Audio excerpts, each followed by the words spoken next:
जय हिंद दोस्तों, स्वागत है आप सभी का आज के इस वीडियो में। और जैसा कि आप सभी को पता है, मैंने टेलीग्राम पर डाल ही दिया था कि थ्रोट इन्फेक्शन बहुत ज़्यादा हो गया है और टॉन्सिल्स बहुत ज़्यादा बढ़ गए हैं, जिसकी वजह से बुखार सर्दी जो है ये भी हो गई है। और बाकी कोरोना वोरोना कुछ नहीं है, सिर्फ ये टॉन्सिल्स जो है, थ्रोट इन्फेक्शन मुझे बहुत ज़्यादा होता है, तो उसकी वजह से फिर तबीयत जो है ख़राब हो जाती है। तो उसकी वजह से ख़राब हुई है, लेकिन जितना हो सके उतना मैं थोड़ी एनर्जी कम ही रख के यहाँ पर आपके लिए जो वीडियो है वो लेकर आ रहा हूँ। पीपीटी जो है ये मैंने पहले ही टेलीग्राम पर सेंड कर दिया था, तो इसे टेलीग्राम पर आप फॉलो कीजिए, वहाँ पर आपको पीडीएफ ये सब मिल जाती है। तो जैसा कि आप सब जानते हैं कि एमएम एकेडमी ऐप का जो सब्सक्रिप्शन प्लान है उसमें इंक्रीज़ होने वाला है, तो इसलिए आज का आखिरी दिन है। फिर आज रात 12 बजे से जो इंक्रीज़ है वो आपको देखने को मिलेगा, तो इसलिए जल्द से जल्द एमएम एकेडमी ऐप जो है उसका सब्सक्रिप्शन आप लीजिए। जिनको एक्सटेंड करना है वो एक्सटेंड भी कर सकते हैं। एमएम एकेडमी ऐप पर मेरे द्वारा जो बहुत सारे कोर्सेज लाए जा रहे हैं उससे आपको बहुत ज़्यादा फ़ायदा मिलेगा, तो इसलिए आज ही सब्सक्रिप्शन लीजिए फटाफट। तो आइए यहाँ पर हम 10 दिसंबर का जो एनालिसिस है वो देखते हैं। आप मुझे फेसबुक इंस्टाग्राम पर फॉलो कर सकते हो। आपकी कोई भी क्वेरीज है तो आप मैसेज कर सकते हो। पीडीएफ और वीडियो अपडेट्स के लिए आप मुझे टेलीग्राम पर फॉलो कर सकते हो, लिंक सभी की डिस्क्रिप्शन में दी हुई। तो आइए यहाँ पर मैप बेस्ड एक्सरसाइज देखते हैं। ये जो कंट्री है, ये कंट्री कौन सी है आपको बताना है। तो आपको करना क्या है, वीडियो को पॉज करना है, इस कंट्री के रिगार्डिंग इन्फॉर्मेशन लिखना है और फिर वीडियो को रिज्यूम करना है। तो यहाँ पर एक्सप्लेन सेक्शन आपको नज़र आ रहा है। एक्सप्लेन सेक्शन में ये वाला जो बिजनेस है इसके बारे में बात की जा रही है, जो हमारा एग्जाम पर्सपेक्टिव से बिल्कुल भी इम्पोर्टेंट नहीं है। यहाँ पर न्यू सॉफ्टवेयर महाराष्ट्र जो है वो चाइल्ड पोर्नोग्राफी से फाइट करने के लिए ला रहा है। इसमें क्या होने वाला है कि जो पोर्नोग्राफी होती है, चाइल्ड पोर्नोग्राफी, उसके बारे में कौन कौन से लॉज जो है वो देखने को मिलते हैं, है ना। तो यहाँ पर महाराष्ट्र जो है उसमें बेसिकली उन्होंने लाया है कि सर्विलेंस प्रॉपर तरीके से होगा, प्रॉपर तरीके से डिटेक्ट किया जाएगा कौन यहाँ पर क्या करने की कोशिश कर रहा है। ये सारी चीज़ों के लिए एक सॉफ्टवेयर जो डेवलप किया जा रहा है। इससे रिलेटेड आपको पता है ऑपरेशन ब्लैक फेस, ये इससे कनेक्टेड है। तो कौन से स्टेट के द्वारा लाया गया था, कौन से राज्य के द्वारा लाया गया था, तो महाराष्ट्र के द्वारा ऐसे क्वेश्चंस आपको आ जाते हैं, तो ये आपको पता रहना चाहिए। बाकी ये अगर हम देखते हैं तो ये भी हमारे एग्जाम पर्सपेक्टिव से इंपॉर्टेंट नहीं है, इसके बारे में हम देखेंगे डिटेल में। फिर अगर हम एडिटोरियल पेज, आइडियाज़ पेज देखते हैं तो उसमें ये सिरप और हनी, जैसा कि आप सभी को पता है कि यहाँ पर क्या किया गया है, फूड अडल्ट्रेशन, है ना, इसके बारे में यहाँ पर चीज़ निकल कर आ रही है। तो इसके बारे में देखेंगे, क्योंकि अगर आप देखोगे बड़े बड़े डाबर देखिए, उसी के साथ साथ जो पतंजलि है जो हनी बेचते हैं, तो उसमें उनको जो क्वालिटी है वो यहाँ पर मैच नहीं हो पा रही है। तो इसमें सारी सारी हमें देखने को मिलती है कि किस तरीके से अगर हम एक्सपोर्ट करते हैं तो उसके लिए हमें हाई क्वालिटी चाहिए होती है, इसलिए हमारे बहुत सारे प्रोडक्ट जो है वो एक्सपोर्ट नहीं होते हैं।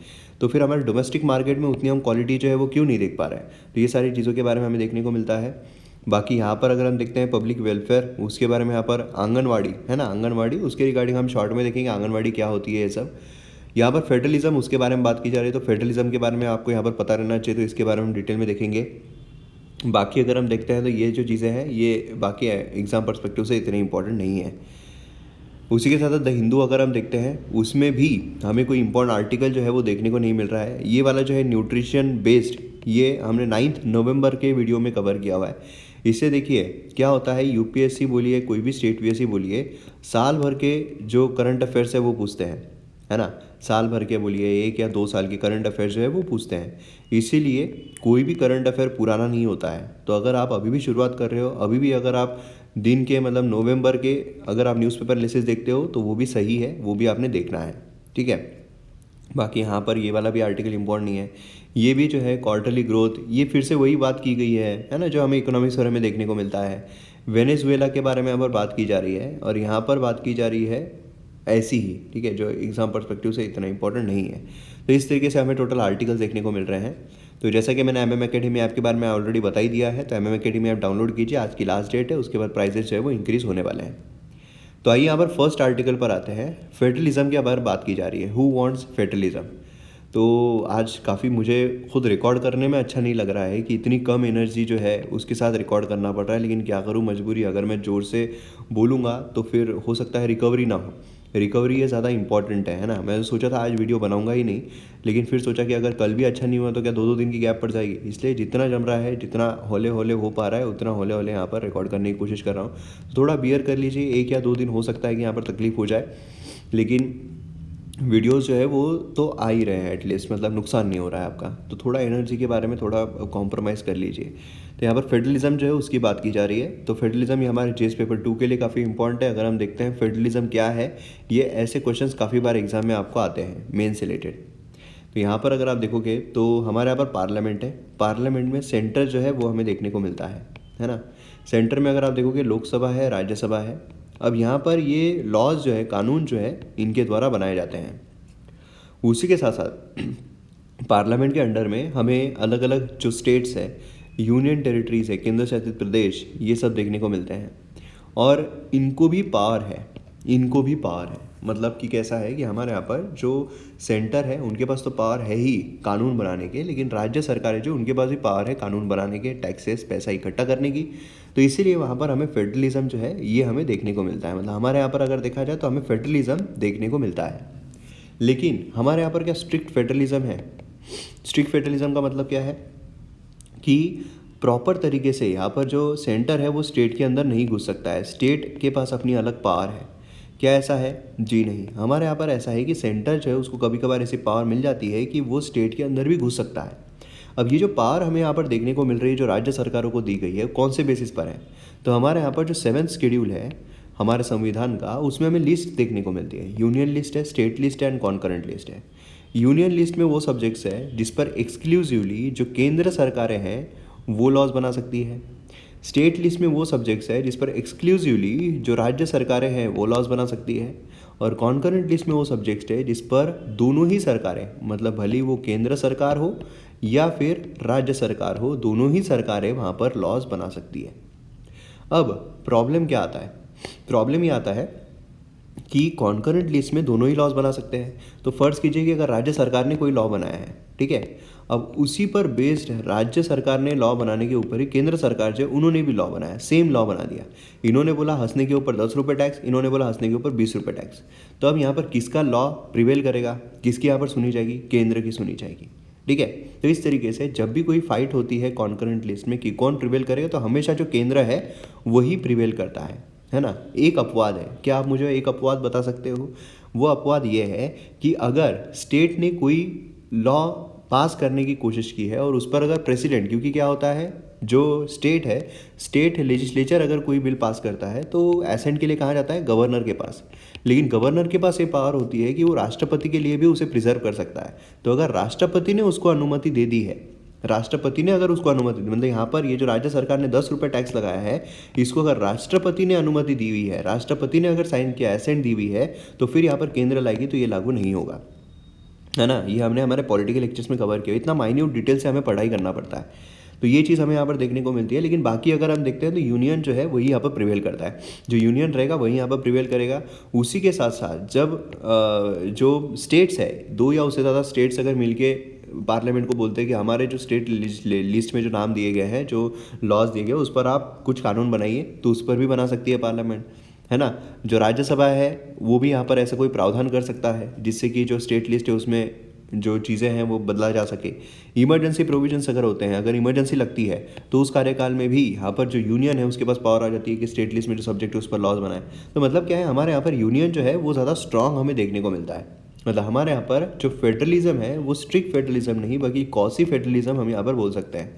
हमारे यहाँ पर यूनिटरी फीचर जो है वो देखने को मिलता है। अब वो हमें यूनियन ऑफ स्टेट्स, जो हमारे संविधान में यूनियन ऑफ स्टेट्स है ना, हमारे यहाँ पर यूनाइटेड स्टेट्स ऑफ अमेरिका जैसा नहीं, हमारे यहाँ पर यूनियन ऑफ स्टेट्स है। मतलब क्या है कि किसी भी राज्य को हमारे कंट्री से अलग होने की अनुमति नहीं है ना। तो ये चीज़ हमें यहाँ पर देखने को मिलती है। तो ये चीज़ आपको ध्यान में रखनी है। काफ़ी क्रक्स इन्फॉर्मेशन जीएस पर्सपेक्टिव से यहाँ पर मैंने आपको दी है। अब यहाँ पर देखिए 4 चीज़ें जो है फेडरलिज्म सस्टेन करती है, लेकिन रेट्रोस्पेक्ट में ये काफ़ी कॉन्टिजेंट हो जाती है पॉलिटिकल फाउंडेशन फेडरलिज्म के लिए। कैसे? पहला अगर हम देखते हैं जेन्युइन कंसर्न, अगर हम देखते हैं कि सेंट्रलाइज स्टेट ये यहाँ पर इंडिया के लिंग्विस्टिक या कल्चरल डाइवर्सिटी को क्या अकोमोडेट कर सकता है। मतलब क्या है, हमारे यहाँ पर अगर आप देखोगे सबसे पहले लिंग्विस्टिक बेसिस पर ही तो राज्य अलग हुए थे ना। आंध्र प्रदेश अगर हम देखते हैं तो लिंग्विस्टिक बेसिस पर अलग होते हुए हमें देखने को मिले। अब क्या यहाँ पर ये लिंग्विस्टिक बेसिस पर अलग होना, तो ये राज्य अलग हो रहे हैं, लिंग्विस्टिक बेसिस पर हो रहे हैं, तो सेंटर जो है उसकी क्या पावर जा रही है ना। यहाँ पर फेडरलिज्म जो है क्या वो सस्टेन हो रहा है? कंसर्न जो है वो हमें देखने को मिलता है। Centralise state accommodate India linguistic and cultural diversity.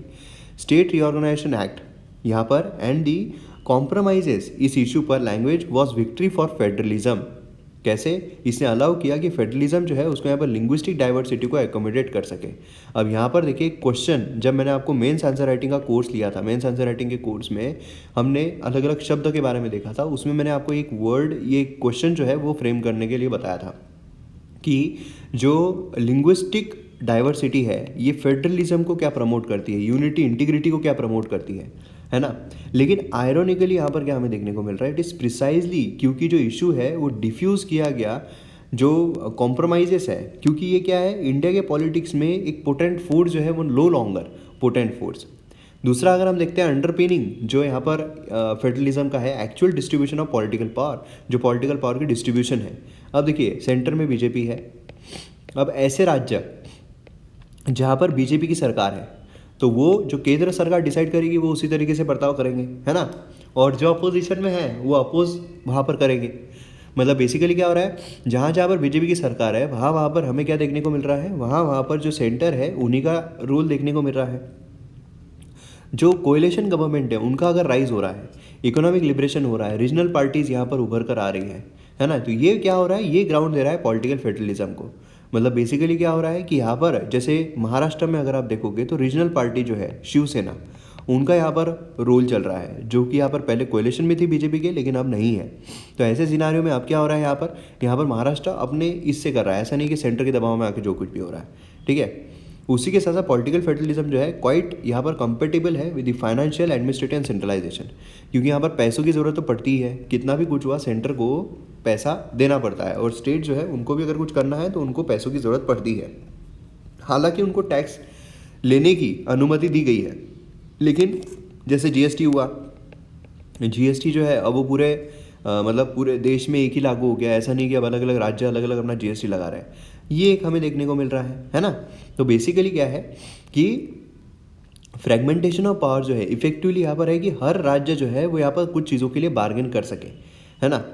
Third अगर हम देखते हैं तो sustain federalism is the political and institutional culture, जो पॉलिटिकल और हमारा इंस्टीट्यूशनल कल्चर है उसको सस्टेन करना, क्योंकि यहाँ पर प्रेसिडेंशियलाइजेशन जो है नेशनल पॉलिटिक्स में, मतलब सिंगल पार्टी का जो डोमिनेंस होता जा रहा है, पावरफुल मैसेज यहाँ पर जो जाता जा रहा है कम्युनिकेशन के लिए, है ना, पॉलिसी जो यहाँ पर आ रही है, तो मतलब बेसिकली क्या है कि एक पार्टी अगर सभी जगह पर रूल करेगी तो फिर क्या होगा, सेंटर जो है उसी का दबदबा यहाँ पर रहेगा, फेडरलिज्म जो है वो यहाँ पर नीचे जाएगा, है ना, ये हमें देखने को मिलेगा।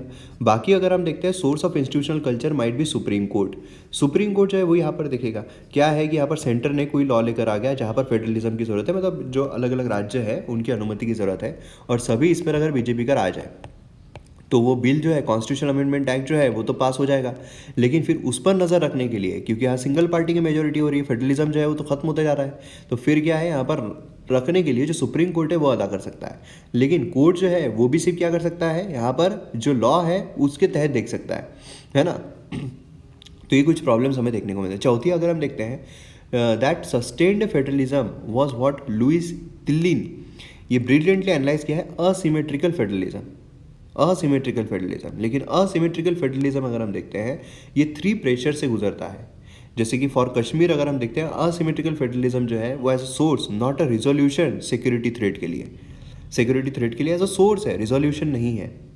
इवन नॉर्थ ईस्ट अगर हम देखते हैं लोकल कॉन्फ्लिक्ट जो है वो यहाँ पर असिमेट्रिकल फेडरलिज्म जो है डिस्कोर्स टू सिक्योरिटी, है ना, तो ये कुछ चीज़ें हमें यहाँ पर देखने को मिलती है। नेक्स्ट अगर हम देखते हैं land of syrup and honey. अब देखिए बेसिकली हुआ क्या है, तो इन्वेस्टिगेशन कैरी आउट की गई centre for science and environment के द्वारा। हनी जो है ये सेवरल मेजर ब्रांड्स के द्वारा जो बेचा जा रहा है उसमें अडल्ट्रेटेड हनी हमें देखने को मिल रहा है, शुगर सिरप ऐड किया गया है। अब देखिए यहाँ पर कुछ बेसिक फैक्ट्स अगर आप देखोगे तो ये कुछ बेसिक फैक्ट्स है जो आपको एग्जाम में काम आ सकते हैं। बीज यहाँ पर प्रोड्यूस करते हैं अदर प्रोडक्ट्स भी, जैसे कि रॉयल जेली हो गया, पोलन। तो अगर आपको ऐसा स्टेटमेंट आता है कि जो बीज है वो सिर्फ हनी भी ही प्रोड्यूस करते हैं तो ये गलत हो जाएगा, ठीक है। हाउएवर पॉपुलर परसेप्शन क्या है, बीज जो है identified with Honey, honey bee के नाम से ही जाना जाता है। अब यहाँ पर जनरल इंप्रेशन जो है डिफरेंट टाइप ऑफ बीज भी होते हैं, ठीक है। मतलब क्या है कि यहाँ पर अगर आप देखोगे तो अलग अलग पेड़ों पर अलग अलग इसमें बीज भी हमें देखने को मिलते हैं। अब इसमें आप अगर देखोगे तो रॉक बी, एपिस जो डॉर्सटा है, मूस बी कीपर जो है उनके पास अपीज मेलीफेरा होता है। यहाँ पर एपीज कैरेना अगर हम देखते हैं सदर्न पार्ट्स में हमें देखते हैं, तो ये जो है अपीज कैरेना ये नदर्न पार्ट में है, ऐसे आपको क्वेश्चंस आ सकते हैं, तो ये पता रहना चाहिए। अपीज मेलिफेरा अगर हम देखते हैं मोर प्रोडक्टिव और रिलेटिवली डोकाइल है, ठीक है। लेकिन अपीज डॉर्सेटा जो है ये वाइल्ड है। तो यहाँ पर आप देख सकते हो ये जो है अपीज मेलिफेरा ये जो है ज़्यादा प्रोडक्टिव है, और अपीज डॉर्सेटा अगर हम देखते हैं तो ये वाला जो है ये अगर हम देखते हैं तो ज़्यादा वाइल्ड है, जो माउंटेनियस इसमें हमें देखने को मिलता है। इन कंपैरिजन एपिस मेलिफेरा ये यहाँ पर स्टिंग नहीं करता है जब तक, मतलब डंक नहीं मारता है जब तक उसको प्रोवोक ना किया जाए, है ना। हनी जो है वो मल्टी फ्लोरा, जहाँ पर बीज कलेक्ट करते हैं हनी को मल्टीपल टाइप ऑफ फ्लावर से। हनी जो है वो यहाँ पर यूनिफ्लोरा भी हो सकता है, जहाँ पर एक स्पेसिफिक टाइप ऑफ फ्लावर से ही हनी जो है उसको निकाला गया है। तो ये सारी चीज़ें जो है काफ़ी इंपॉर्टेंट जाती है। उसी के साथ साथ यहाँ पर अगर आप देखोगे तो कुछ फाइंडिंग जो है वो भी हमें देखने को मिले हैं। Samples of 10 out of 13 brands यहाँ पर एग्जामिन किए गए हैं और वो फेल रहे हैं न्यूक्लियर मैग्नेटिक रिजोनेंस टेस्ट जो है उसको क्लियर करने के लिए। अब यहाँ पर न्यूक्लियर मैग्नेटिक रिजोनेंस टेस्ट क्या है, तो यहाँ पर आप देख सकते हो न्यूक्लियर मैग्नेटिक रिजोनेंस टेस्ट जो है ये टेस्ट है जो यहाँ पर कंपोजिशन जो प्रोडक्ट में चल रहा है, ठीक है, एट द मॉलिक्यूलर लेवल वो देखा जाता है। ये आइडेंटिकल केमिस्ट्री टेक्निक है जिसमें क्वालिटी कंट्रोल देखा जाता है। और उसी के साथ साथ यहाँ पर अगर आप NMR टेस्ट देखोगे तो इंडियन लॉ के तहत रिक्वायर्ड नहीं है, मतलब अगर आप यहाँ पर बेचते हो तो रिक्वायर्ड नहीं है, लेकिन एक्सपोर्ट अगर आप करते हो तो उसके लिए रिक्वायर्ड है। तो जैसा मैंने आपको कहा था कि एक्सपोर्ट के लिए अगर आप इतना टेस्ट देख रहे हो तो फिर डोमेस्टिक लोगों की जान इंपॉर्टेंट नहीं है क्या। रिसेंटली NMR टेस्ट जो है ये डिटेक्ट किए उसने एडिटिव्स, मतलब यहाँ पर क्या है सिरप जो है शुगर सिरप जो है ये यहाँ पर ऐड किए जाते हैं, ऐसा यहाँ पर देखा गया है, ठीक है। अब डाबर पतंजलि ये सब लिखे गए हैं, डाबर पतंजलि दोनों के इसमें पाया गया है। तो यहाँ पर अगर आप देखोगे CSE tracked down Chinese trade portals जो यहाँ पर एडवर्टीज करते हैं इस सब की, ठीक है। तो ये चीज़ काफ़ी इंपॉर्टेंट है। अडल्ट्रेशन जो है ये लाइवलीहुड जो है बी कीपर्स का ये भी यहाँ पर डिस्ट्रॉय कर देता है, क्योंकि क्या होता है कि भैया अनप्रॉफिटेबल दाम पे उनको बेचना पड़ता है ना, तो ये सारी प्रॉब्लम्स जो है वो फेस करना पड़ता है। अब यहाँ पर ज़रूरत क्या है, यहाँ पर रिक्वायरमेंट क्या है, ये भी बहुत ज़रूरी है, आपको मेंस में काफ़ी काम आता है। यहाँ पर नीड है कि हमें एनफोर्समेंट स्ट्रेंथन करना पड़ेगा, स्टैंडर्ड्स को टाइटन करना पड़ेगा, टेस्टिंग को सही करना पड़ेगा, ट्रेसेबिलिटी को बढ़ाना पड़ेगा कि जहाँ पर ऐसे कोई प्रॉब्लम्स आ रहे हैं उसको हम ट्रेस कर सकें। एडवांस टेक्नोलॉजी का इस्तेमाल करना पड़ेगा जहाँ पर ऐसे अडल्ट्रेटेड जो चीज़ें हैं वो ना बेची जाए, है ना। कंपनीज़ को यहाँ पर जो ओरिजिन है हनी का बी कीपर से वो यहाँ पर उसको यहाँ पर देखना पड़ेगा। यहाँ पर जो सिरप्स है उनको इंपोर्ट करना बंद कर देना पड़ेगा चाइना से, जिससे क्या है कि यहाँ पर सिरप जो है जो ऐड करते हैं उसको यहाँ पर हम ख़त्म कर दें। तो ये चीज़ हमें यहाँ पर देखने को मिलती है। नेक्स्ट अगर हम देखते हैं न्यू सॉफ्टवेयर महाराष्ट्र जो है वो चाइल्ड पॉर्न से फाइट करने के लिए लाया है। तो अब यहाँ पर आप देख सकते हो कि आपके लिए एक मेन से रिलेटेड क्वेश्चन भी है। क्या है ये, देखिए ये क्या है, सिक्योरिटी से पर्सपेक्टिव से काफ़ी इंपॉर्टेंट होता है GS पेपर 3 के लिए। Despite government measures child pornography exist in India, comment.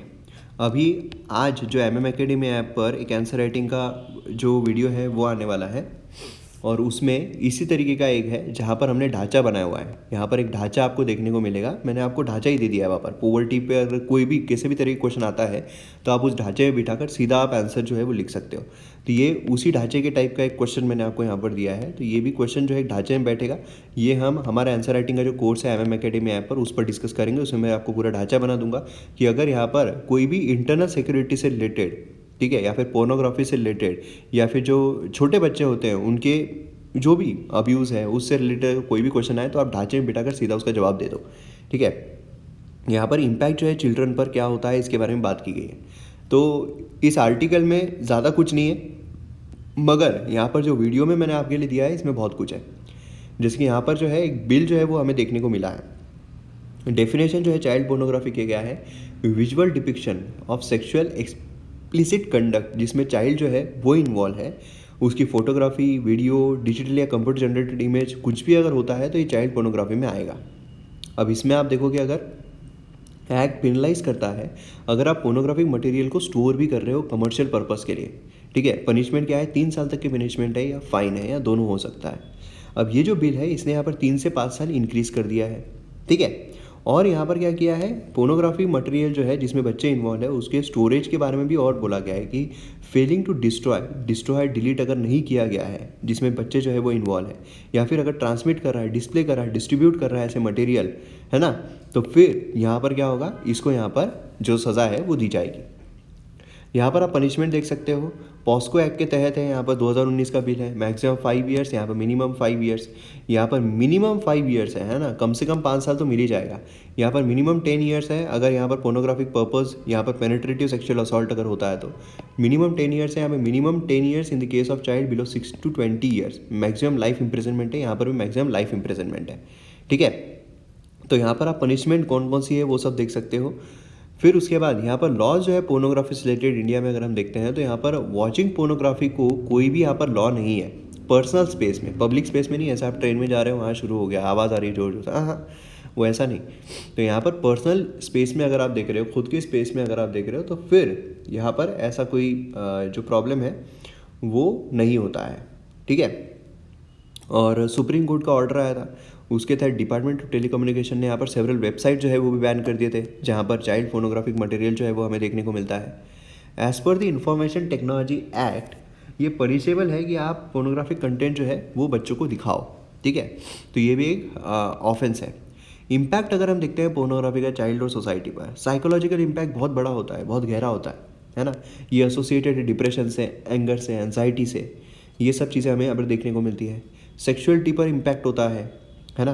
यहाँ पर अगर रेगुलरली देख रहे हैं तो फिर यहाँ पर ऑब्सेशन जो है वो होने लगता है, फिर एडिक्शन जो है वो यहाँ पर हो जाता है, और बिहेवियरल इम्पैक्ट जो है उसमें भी काफ़ी ज़्यादा चेंजेस होते हैं। तो ये कुछ चीज़ें हैं जो काफ़ी ज़्यादा इंपॉर्टेंट है आपके लिए और मेंस पर्सपेक्टिव से काफ़ी ज़्यादा इंपॉर्टेंट है। बाकी इम्पैक्ट अगर हम देखते हैं तो पोर्नोग्राफी जो है वो यंग पर्सन को इन्फ्लुएंस कर सकती है, उसी के साथ साथ कर ही रही है ना, बहुत ज़्यादा इन्फ्लुएंस कर रही है, जिसकी वजह से मास्टरबेशन, ये सारी चीज़ें जो है बहुत कॉमन हो चुकी है और बहुत प्रॉब्लमेटिक हो चुकी है। मास्टरबेशन अपने आप में प्रॉब्लम नहीं है, लेकिन उसकी वजह से जो वक्त जाता है वो काफ़ी ज़्यादा प्रॉब्लमेटिक हो जाता है। मेल एंड फीमेल यहाँ पर पोर्नोग्राफी कंज्यूम करते हैं और यहाँ पर सेल्फ ऑब्जेक्शनेबल बॉडी सर्विलेंस यहाँ पर काफ़ी ज़्यादा इंक्रीज़ हो गया है। उसी के साथ चैलेंजेस जो है वो भी काफ़ी ज़्यादा है, जैसे कि सेक्स एजुकेशन कोर्स जो है, वर्कशॉप जो है स्कूल करिकुलम में नहीं होते हैं, टीचर भी शर्मा शर्मा के पढ़ाती है।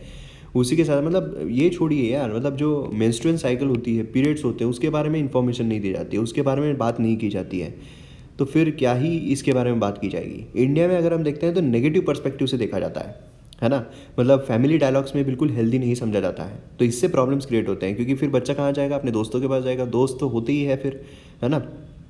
It is very difficult agency को कि यहाँ पर एक्टिविटी जो चाइल्ड पोर्नोग्राफी हो रही है उसे डिटेक्ट करने, मॉनिटर करने में काफ़ी प्रॉब्लम होता है। और उसी के साथ OTT जो है उसमें भी इस तरह की चीज़ें जो है हमें देखने को मिलती है और उस पर कोई आपदा जो है वो नहीं लाई गई है, तो ये कुछ चैलेंजेस जो है वो भी यहाँ पर हमें देखने को मिलते हैं। तो ये सारी चीज़ें आपके मेंस पर्सपेक्टिव से काफ़ी ज़्यादा महत्वपूर्ण है।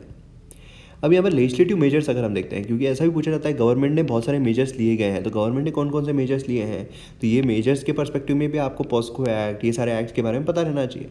तो सेक्सुअल एक्टिविटीज़ अगर होती है अंडर द एज ऑफ 18, है ना, written material, visual representation, audio recording, तो ये ऑफेंस माना जाता है। इसमें अगर आप देखोगे तो आपको किसी भी फॉर्मेट में एक ऑफेंस रहेगा और इसके तहत आपको सज़ा जो है वो होगी। Report offence dealing with electronic material national cyber crime reporting portal, ये डेसिग्नेट किया गया है एज ए नेशनल पोर्टल, यहाँ पर आप सीधा पोर्टल पर डाल सकते हो। अब IT एक्ट जो है 2000 का, उसमें भी चेंजेस देखने को मिले हैं, है ना, जिसके तहत यहाँ पर जो मटेरियल है चाइल्ड सेक्सुअल अब्यूज़ मटेरियल, है ना, इसमें चेंजेस हमें देखने को मिले हैं। सेक्शन 69A जो है एक्ट का पावर यूनियन गवर्नमेंट को प्रोवाइड करता है कि वो एम्पावर करके डिसिग्नेट अथॉरिटी को कि यहाँ पर क्या किया जाए, तो ये सारी चीज़ें हमें देखने को मिलती है। इंटरमीडिएटरीज यहाँ पर रिस्पॉन्सिबल है फॉर ऑल मेजर्स। फिर उसके बाद इंटरनेट सर्विस प्रोवाइडर जो है वो यहाँ पर सिग्निफिकेंट लायबिलिटी यहाँ पर बियर करना चाहिए। टेक्नोलॉजी मेजर्स अगर हम देखते हैं, लॉ एनफोर्समेंट एजेंसी जो है उनको यहाँ पर एंड टू एंड एनक्रिप्शन यहाँ पर देना चाहिए। उसी का ब्लॉकचेन एनालिसिस कंपनीज जो है उनके कोऑर्डिनेशन के साथ हम यहाँ पर हमारे मॉनिटरिंग सिस्टम जो है उसको यहाँ पर एनहांस कर सकते हैं। सोशल एंड एजुकेशनल रिफॉर्म्स अगर हम देखते हैं तो इसमें भी अवेयरनेस स्प्रेड करना, ट्रेनिंग प्रोग्राम्स अरेंज करना पेरेंट्स के लिए, पेरेंट्स को पता ही नहीं होता है और वहाँ पर चलता रहता है सब। स्टेट लेवल इम्प्लीमेंटेशन जो है वो यहाँ पर होना चाहिए, है ना, स्टेट्स, यूनियन टेरिटरीज सभी जगहों पर यहाँ पर होना चाहिए। सेफ्टी कमिश्नर जो है अपॉइंट किए जाने चाहिए, एक इंपॉर्टेंट पॉइंट है जो हाईलाइट किया जा सकता है। सेफ्टी कमिश्नर अपॉइंट किए जा सकते हैं स्टेट लेवल पर, जिससे कि इम्प्लीमेंटेशन जो है सोशल मीडिया, वेबसाइट गाइडलाइंस ये इंश्योर किए जा सके। क्लियर है। अब यहाँ पर स्मार्ट आंगनवाड़ी की जब हम बात करते हैं तो ये GS पेपर 3 पर्सपेक्टिव से आंगनवाड़ी के बारे में सिर्फ आपको इन्फॉर्मेशन रहनी चाहिए। आंगनवाड़ी जो है सेंट्रली स्पॉन्सर्ड स्कीम है, ठीक है, state, union territories, rural children and यहाँ पर केयर करने के लिए। गवर्नमेंट ने 1975 में शुरू की थी integrated child development service programme के तहत, जिससे कि child hunger and malnutrition जो उसको कम किया जा सके। आंगनवाड़ी सेंटर यहाँ पर पैकेज प्रोवाइड करते हैं 6 सर्विसेज के: supplementary nutrition, pre school, non formal education, immunisation, health check, nutrition health education, referral services. यहाँ पर बेनिफिशियरीज जो आंगनवाड़ी सर्विस की आइडेंटिफाई किए जाते हैं आधार के बेसिस पर। तो ये इंपॉर्टेंट इन्फॉर्मेशन है जो आपको यहाँ पर पता रहना चाहिए। बाकी तो क्या है, बाकी सब ऐसा ही है। तो यहाँ पर फाइनली हमारा वीडियो जो है वो ख़त्म होता है। मैंने जितना हो सके, क्योंकि बहुत तकलीफ़ के साथ मैं यहाँ पर कर रहा हूँ, तो माफ़ी चाहता हूँ, लेकिन फिर भी कोशिश की है मैंने। तो यहाँ पर हमारा वीडियो ख़त्म होता है और मैं फिर से आपको बोल रहा हूँ कि फ़ाइनल कॉल है, आज जल्द से जल्द सब्सक्रिप्शन जो है वो ले लीजिए, बाद में प्राइजेज़ जो है वो इंक्रीज़ होने वाले हैं। तो यहाँ पर हमारा वीडियो ख़त्म होता है। मिलते हैं अगले वीडियो में। जय हिंद।